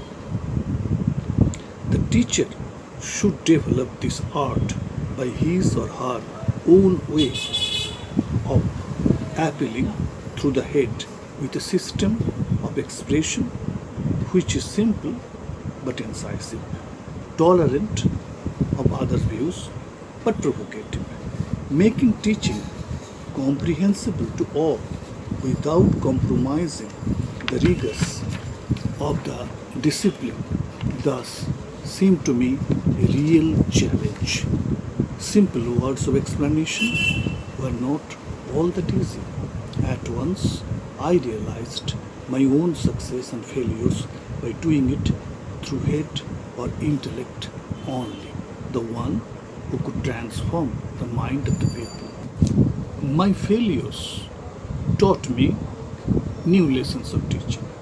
Over the years, I realized that mind was probably as important as head in the pedagogy of teaching. Classroom is only a small place and a short span of time where a teacher meets his or her pupils. Once meeting them outside and in a different pedestal than that of a teacher in the classroom creates an atmosphere unthinkable in a formal student-teacher relation. With this, the inner world and problem of my pupils were exposed to me more vividly than in the classroom. No doubt, much of this experience came in my interaction with research students in the university. Their choice of theme, access of books and libraries, problems of fieldwork, working conditions here and there, economic aspects that they face every day, familial and personal problems. To a large extent, this was also true for those peoples who were not associated with me in terms of research supervision. I became concerned with many of their well-being. Around the age of 70 today, on the Teachers' Day in 2020, I too have a novel feeling and thought on the ways to change life we see around us. It is true that teacher-pupil communication is the real one, as we have experienced in most of our lives in the past.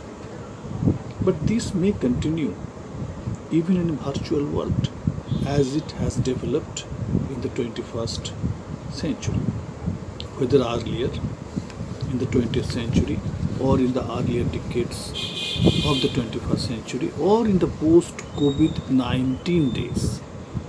Virtual contact, teaching, connection, contact, consultation and advice. We know how we are doing it in these COVID days, in these Corona days, when all other types of physical contact are becoming less and less possible, can be very effective tools of building up such a relation through head and mind. Virtual contact has its own vantage points if it is properly combined with the real contact, by which I mean the reverential and sympathetically engaged attitudes, respectively, of a student and a teacher. In the last 2 centuries, we have seen in our vast literature, teacher or master moshe, even as part of the family. Later, the teacher became trained philosopher and guide of life in course of time. Much in the later part of the 20th century, we have experienced this ancient and medieval period of history. Indeed, in all pre-modern society, teacher had been a guru also in certain cases. Today, a time has come when a teacher worth his or her name must work through head and mind to transform the intellectual and mental parameters of his or her pupils. And the student's response to the entire initiative remains as a matter of great importance. Let the Teachers' Day today be a pledge towards that direction in the transformation of life around us in interactive and creative ways. Thank you. Thank you all for giving me this time and opportunity of sharing some of my ideas with you all. Thank you again. A wonderful session it was. From the very beginning, when I was interacting with them, I just told them that please consider me as your student and guide me in every possible way you can. And with their greatness, they have helped me a lot. And sir has really been so helpful to me. And it is his suggestion with which the title has been finally made. আমরা আজকের যে session তার প্রায় একদম শেষ ভাগে চলে এসেছি এবং এই মুহূর্তে আমরা যার সাথে কথা বলবো তার ভূমিকাটা একটু অন্যরকম। আমরা এখন কথা বলবো সাহিত্যিক কিন্নর রায়ের সাথে। তিনি আমাদের জানাবেন যে সমাজে সাহিত্যের একটা বড় দিক নির্ণয়ী ভূমিকা আছে। সাহিত্যিক কিন্তু আমাদের সমাজের অন্যতম শিক্ষক। তো চলুন আমরা শুনে নিই যে একজন সাহিত্যিক হিসাবে আজকের প্রজন্মের ছাত্রছাত্রীদের জন্য তিনি কিভাবে সাহিত্যকে শিক্ষক হিসেবে, সমাজের শিক্ষক হিসেবে তুলে ধরছেন। শিক্ষা ও শিক্ষা জগতের সঙ্গে সাহিত্যের সম্পর্ক, বাংলা সাহিত্যের সম্পর্ক নিয়ে 2-4টি কথা বলবো যারা এই অনুষ্ঠানের আহ্বায়ক তাদের অনুরোধে। বাংলা সাহিত্যে, আমি বিশ্ব সাহিত্যের কথা যাচ্ছি না, কিন্তু বাংলা সাহিত্যে যে লেখকরা গুরুত্বপূর্ণ লেখা লিখেছেন, যাঁদের লেখা আমরা এখনো স্মরণ করি, তাঁদের লেখায় শিক্ষা এবং শিক্ষক এই বিষয়টি বহুবারই ঘুরে ফিরে এসেছে। নবদ্বীপের বুনো রামনাথের কথা ছেড়েই দিলাম, যার স্ত্রী তেঁতুল পাতা সিদ্ধ করে খেতেন, কিংবা আরো প্রাচীন শিক্ষকরা তারা তাদের জীবন যেভাবে কাটাতেন, ঔপনিবেশিক শাসন, ব্রিটিশ সাম্রাজ্যবাদের আমাদের ভারতীয় ভূমিকে দখল করার যে প্রয়াস, তারপর শিক্ষা পদ্ধতি সবটাই কিছুটা বদলে যায়। মান্যবর ঈশ্বরচন্দ্র বিদ্যাসাগর, তিনি এক মহতী মানুষ, তাকে প্রণাম জানাই।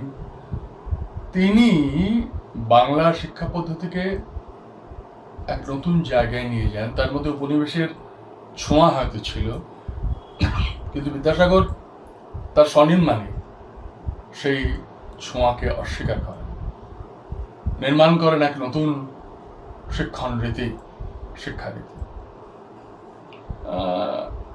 কথা হলো যে সাহিত্যে শিক্ষক চরিত্র। কালিদাস রায়ের ছাত্রধারা কবিতার কথা আমরা সকলেই জানি, বর্ষে বর্ষে দলে দলে। সেই বিখ্যাত কয়েকটি পংক্তি শিক্ষকদের মহানুভবতার কথা মনে করিয়ে দেয়, যাঁরা তাঁদের ছাত্রছাত্রীদের পুত্র এবং কন্যা অধিক স্নেহ করতেন। আমার পরিবারে আমার বাবাই প্রথম পিঁড়ির বা প্রথম যে জীবনের লেখা ফার্স্ট জেনারেশন যাকে বলা হয় চাকুরে, তার আগে আমাদের কাজ ছিল টোল এবং পড়ানো। আমি শুনেছি আমার বাবার জ্যাঠামশাই তারনাথ দায় তর্কতীর্থ, তিনি ছাত্রদের বাড়িতে রেখে পোষণ করতেন, তার জন্য সরকারি অনুদান সামান্য পাওয়া যেত, কিন্তু তাদের প্রতি তার ভালোবাসা এবং তার স্ত্রীর ভালোবাসা ছিল অপরিমেয়। এখন কথা হলো যে শিক্ষার কথা বলতে গেলে বিভূতিভূষণ বন্দ্যোপাধ্যায়ের অনুবর্তন উপন্যাসটির কথা মনে পড়ে। কিভাবে মাস্টারমশাইরা সেই ঔপনিবেশিক যুগের স্কুলে ছাত্রদের নিয়ে, তার মধ্যে ছোট ছোট যে বিচ্যুতি নেই তা নয়, কোনো এক মাস্টারমশাই তিনি একটু বেশি টাকা নিয়ে খাবার জোগাড় করে সেই টাকা ছাত্রদের না দিয়ে নিজেই উপভোগ করেন, সেরকম কথাও আছে। কিন্তু অনুবর্তন হচ্ছে একটি অতি বিখ্যাত উপন্যাস বা আখ্যান, যাতে শিক্ষক জীবনের কথা আছে। মানিক বন্দ্যোপাধ্যায়ের পাশফেল নামের গল্পটির কথা আমরা এই প্রসঙ্গে মনে করতে পারি গণদেবতার দেবপণ্ডিতের কথা। এরকম বহু চরিত্র আমাদের সামনে উপস্থিত। এরা বাংলা সাহিত্যের জানা স্তম্ভ, তারা লিখেছেন এদের কথা। রবীন্দ্রনাথ যেমন শিক্ষার বাহনের কথা হিসাবে মাতৃভাষার চর্চার উপর জোর দিয়েছেন, যেমন তার তোতা কাহিনী আমাদের আজও বিস্মিত করে, তেমনি শিক্ষক জীবনের কথা তিনি এবং শরৎচন্দ্রের পণ্ডিত মশাই আমরা সকলেই জানি, কিভাবে আমাদের উদ্বেলিত করে, সেটা প্রশ্নাতীত হয়ে যায় কখনো কখনো। নারায়ণ সান্যালের প্যারাবোলা স্যার একটি অত্যন্ত সুলিখিত শিক্ষক জীবন নিয়ে লেখা আখ্যান। নারায়ণ সান্যাল প্যারাবোলা স্যারের কথা বলেন তার স্কুল জীবনের স্মৃতিচিহ্নিত কোনো পাঠ হিসাবে। যে মাস্টারমশাইকে তিনি দেখেছেন একটু করে ছাত্র সঙ্গী এবং ছাত্র অনুরাগী হিসেবে বেড়ে উঠতে। অনুবর্তন উপন্যাসটির কথা আমি আগেই বলছিলাম।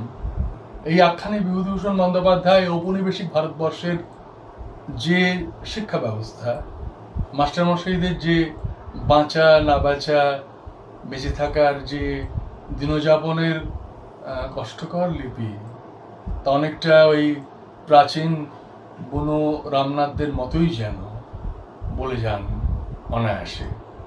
পথের পাঁচালীতে আমরা দেখি সেই পাঠশালাটি যেখানে অপু পড়তে যায় পাত্তাড়ি নিয়ে, এবং একই সঙ্গে তার যে গুরুমশাই বলা হতো পাঠশালার মূল পণ্ডিত মশাইকে, তিনি মুদির দোকানের ব্যবসা কেনা বেচাও করেন, আবার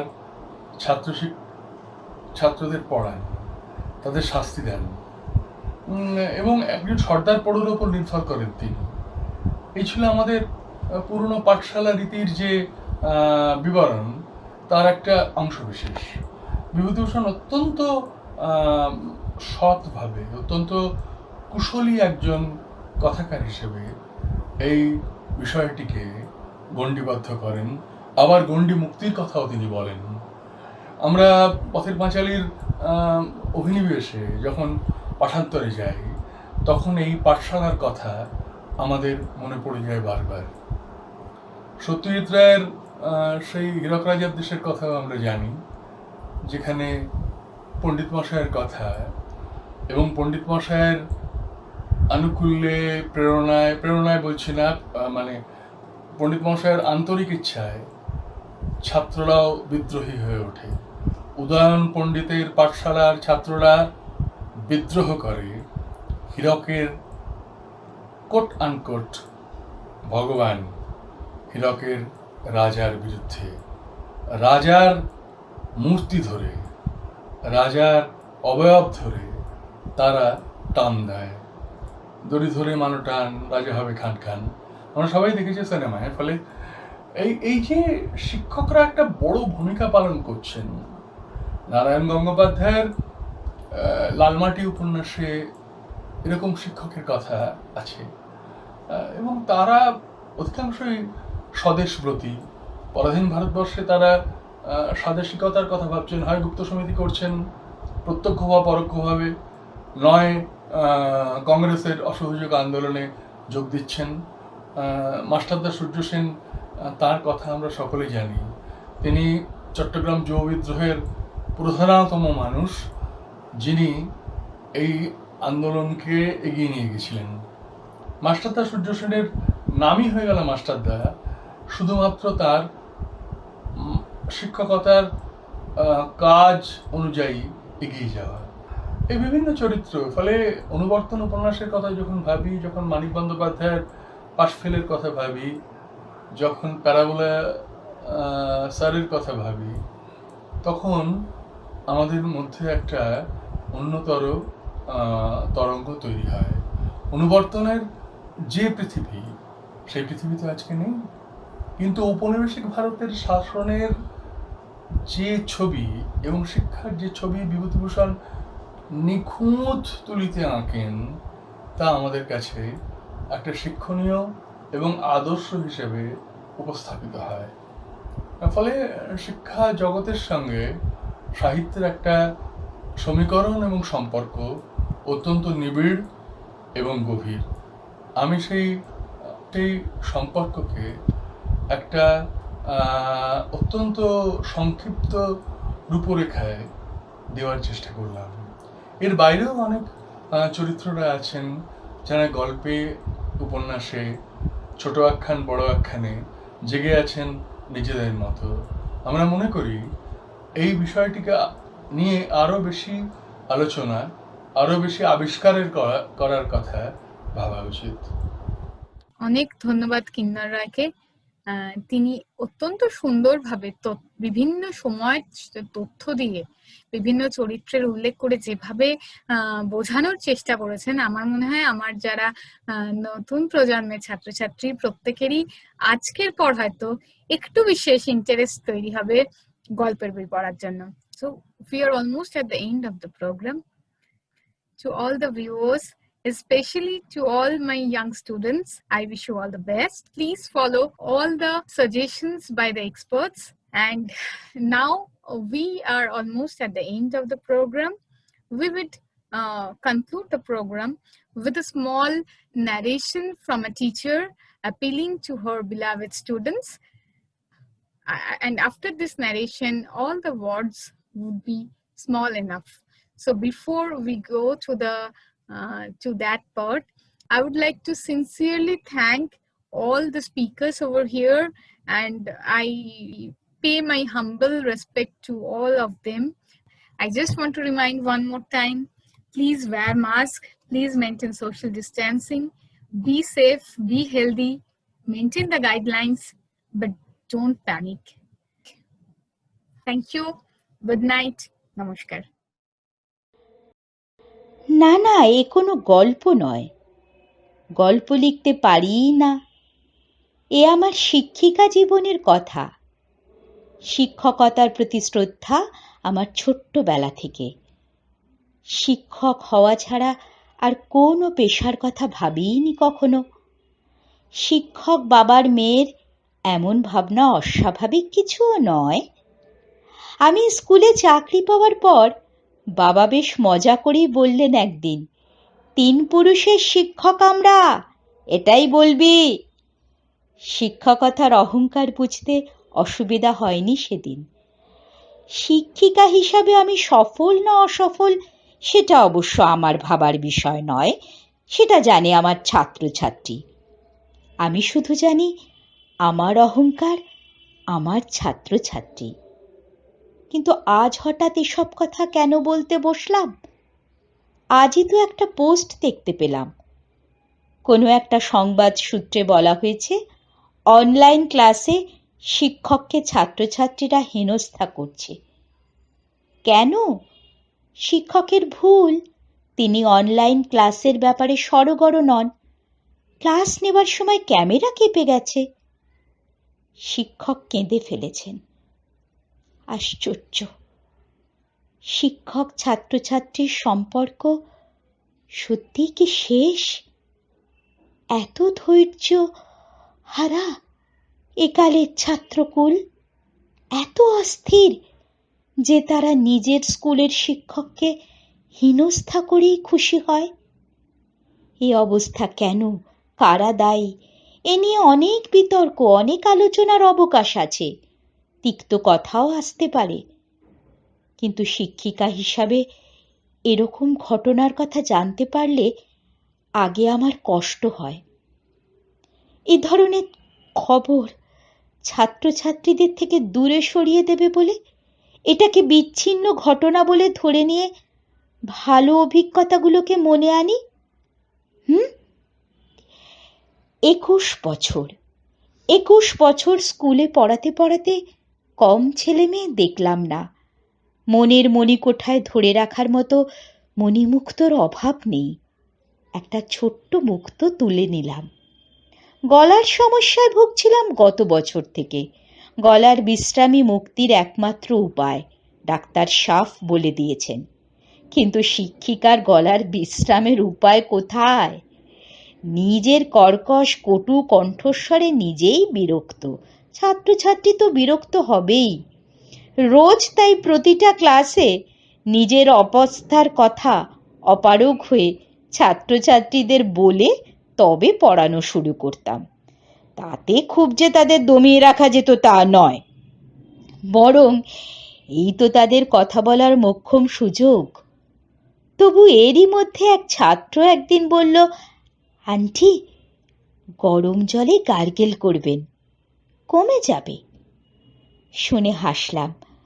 2 দিন পর আবার সে জানতে চাইল, আন্টি কমেছে? ও জানতে চাওয়ার ভঙ্গিতে স্পষ্ট ও নিশ্চিত আন্টি সুস্থ হয়ে যাবেই। ওকে নিরাশ করতে পারলাম না। বললাম অনেকটা কম। ওর মুখের হাসিতে আমার মন ভরল। আবার একদিন, 2 দিন স্কুল ছুটি ছিল, তো স্কুলে ঢোকার মুখে কোত্থেকে ছুটে এলো দুষ্টু একটা ছেলে। সুযোগ পেলেই সারা স্কুলে ছুটে ছুটে ছুটে ছুটে বেড়ায়। সামনে দাঁড়িয়ে বলল, আন্টি, তোমার গলা ঠিক হয়েছে? তোমার শরীর ভালো আছে তো? আবার মন ভরল। এত মায়া! তোরাই তো আলো, এই আলোই তো আমার শিক্ষকতার বন্ধন। তোদের জন্যই পৃথিবীতে মায়া মমতা শেষ হয়নি রে, শেষ হবেও না। দেখিস